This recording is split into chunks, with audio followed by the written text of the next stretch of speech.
In many ways, the tale of how Jasmine and Jeffrey Newland met and got married is a typical American love story. Oh, this is a good one. You and your grandma. They met in high school, started dating in college, and got engaged a few years later. What makes their story unique, though, is they would have never met had it not been for one man who extended a helping hand in a time of need. Jasmine's parents moved to Iowa as part of the historic Tai Dam refugee resettlement that began in the 1970s. This is my grandma. This was when she was in Laos. Jeffrey's grandfather is the late Governor Robert Ray, the man who made that possible. Their story is one born of an immense amount of love, trust, and hope.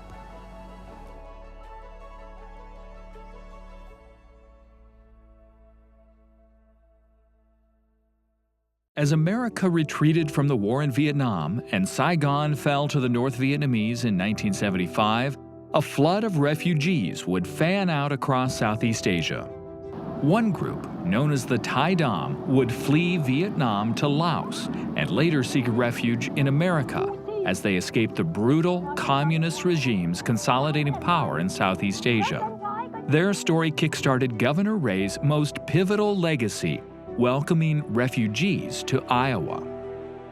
It starts with the Tai Dam relocation, where they'd already been relocated out of Vietnam and Laos, Thailand, and then were in the United States, and they petitioned every one of the 50 governors to please allow them to come to their state as a group. But the Tai Dam were going to be scattered all over. And they had their own distinct religion, their culture, their religious beliefs, their kinship.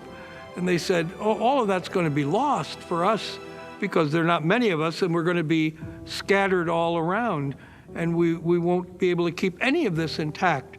So they wrote letters to all the American governors. So I responded thinking maybe we could do that. And to my amazement, I was the only governor who responded. We're welcoming people, we're open-minded people, we're honest people, we're good people. We have a heart. And so Iowa did its part and led the nation. Last fall, 633 Tai Dam refugees flew into the Des Moines airport from their resettlement camp in Fort Chaffee, Arkansas. Iowa had offered the Tai Dam a home.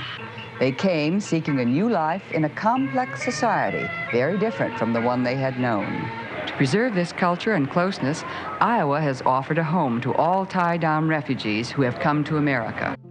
Jasmine's mom, Pastor Som Kong Vong, was born in Laos and moved to Iowa when she was 8 years old. She later met Jasmine's dad, Nib, at Hoover High School in Des Moines. They got married in 1990 and had 3 children, including Jasmine. Som Kong sadly passed away in 2021 after a 10-year battle with ovarian cancer, but not before leaving a tremendous impact on those who knew her. She taught me how to look at the good in people and to not judge people by their cover. Through watching his grandfather, those same life lessons were taught to Jeffrey. No matter where we were or what I do in today's world, you know, I don't judge a book by its cover. I treat everyone kind of as family. And I certainly believe that he always did that. And I think the Tai Dam refugee relocation is a big part of that. And he taught me the importance of respect, being loyal, and being honest, I think are the big 3 that I could see through him growing up, and that's resonated with my life moving forward. Though they had known each other for years, Jasmine and Jeffrey didn't realize the significance of the history behind their relationship until they were in college. I didn't appreciate the magnitude of it, probably until the latter half of when we started talking a little bit more, and she started to invite me to Thanksgiving parties with her family. Her aunts would come up to me and, you know, first time meeting them, it's like they knew me for 10 years. It was pretty remarkable, and that's when I learned, you know, their path getting here and how my grandfather influenced that. So that was, yeah, full circle and pretty incredible stuff. In August 2023, the Newlands had their wedding reception at a fitting venue, the Greater Des Moines Botanical Garden, which is located on Robert D. Ray Drive. Down the street is the Robert D. Ray Asian Gardens, a public park that tells the story of Iowa's Asian community.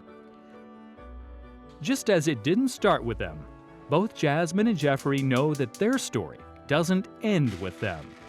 By volunteering with local cultural organizations, making traditional Tai Dam dishes, and sharing their story, the Newlands hope to preserve and carry on the intertwining of their cultures. It was a coincidence, but I also think that it was very meant to be. It's special to us. We didn't think it was special on a kind of a regional or global scale. But I think the message I would like to demonstrate here is, sacrifices you make can have a lasting impact decades later, and you may think they're minuscule or irrelevant, but doing the right thing, being respectful, that can alter generations moving forward and really form communities and set people up for success. So I think that's the main message I'd like to portray here and show that there's still some good in the world.